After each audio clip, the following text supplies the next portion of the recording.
When we're trying to understand leadership, the first thing we want to understand is at its very core, leadership is influence. Influence means that somebody else is choosing a different action or a different thought or a different path because of their interactions with you. And so that sort of influence is at the core of leadership. Now, there are some deeper definitions of leadership that help me understand this better. My favorite one comes from some researchers and writers, James Kouzes and Barry Posner, who've been writing about leadership for decades.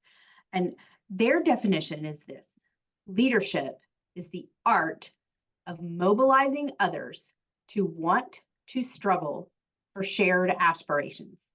When we break that down a little bit, there's some real key pieces. First thing, leadership is an art. It is not a science. There's no one way to do it. It looks different based on who's the leader, as well as the context, the followers, etc. This is where strengths really plays a role, right? You're going to be a leader who is an artist, basically, in the way that you're interacting with people. The second piece of this definition I like is the idea of mobilizing others. So leadership moves people. It makes people choose things. When you think of mobilizing, I think of a big group of people getting up and moving forward, right? It gets people to get up and do something. It mobilizes others, and it mobilizes them to want to struggle. I think this is fascinating, right? To choose struggle, to choose something hard over an easier path or over doing nothing, right? So when leadership is at its best, it motivates people internally. It gets them so wanting something that they are willing to work hard at it and to choose a hard thing, to choose a struggle. The reason they're doing it is for a shared aspiration or a shared goal. So a direction that we all believe in, that we're all moving forward. One key piece of this is it does not say to want to struggle for the leader's goal or aspiration. It's a shared aspiration. So the leader inspires people to see a common goal, to participate in the creation of that goal, and to want to struggle for it, to want to move towards that, even when it's hard. That is where I see leadership as a big thing. The other framework that really helps me understand leadership comes from the Gallup organization, and specifically the book Strengths-Based Leadership. They really break down leadership based on follower needs. What do followers need from a leader? So I think you can see how this fits with the definitions we've just talked about, because really there is no such thing as a leader without any followers. It really matters what those followers need. So what followers need from leaders are four things: trust, compassion, stability, and hope. What followers need from leaders are four things: trust, compassion, stability, and hope.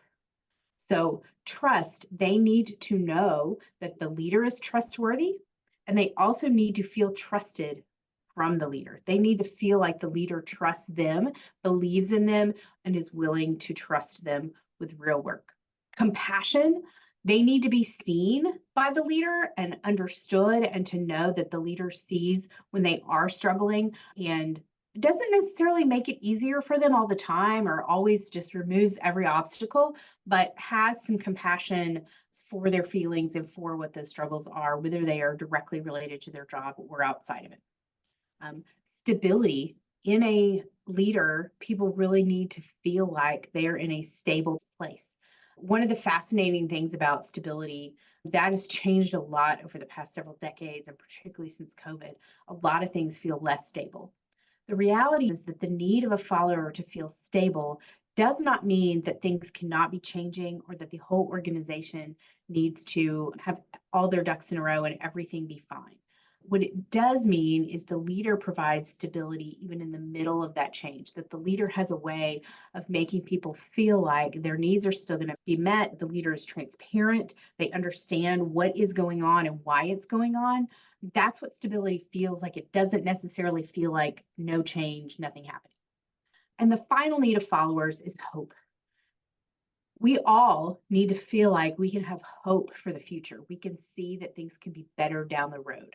You can see where that's connected to that wanting to struggle for shared aspirations. When I have hope for a better future, hope for something better down the road, then I'm much more willing to work towards that, to take steps toward it, and to give my all towards it, right?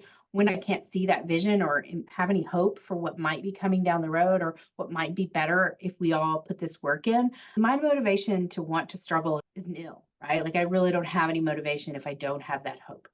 So when we think about leadership, those are really the three definitions that help me get my mind around leadership the most. That first one being just that leadership is influence. If somebody's actions or thoughts are not changing because of your interactions with them, then you are not leading.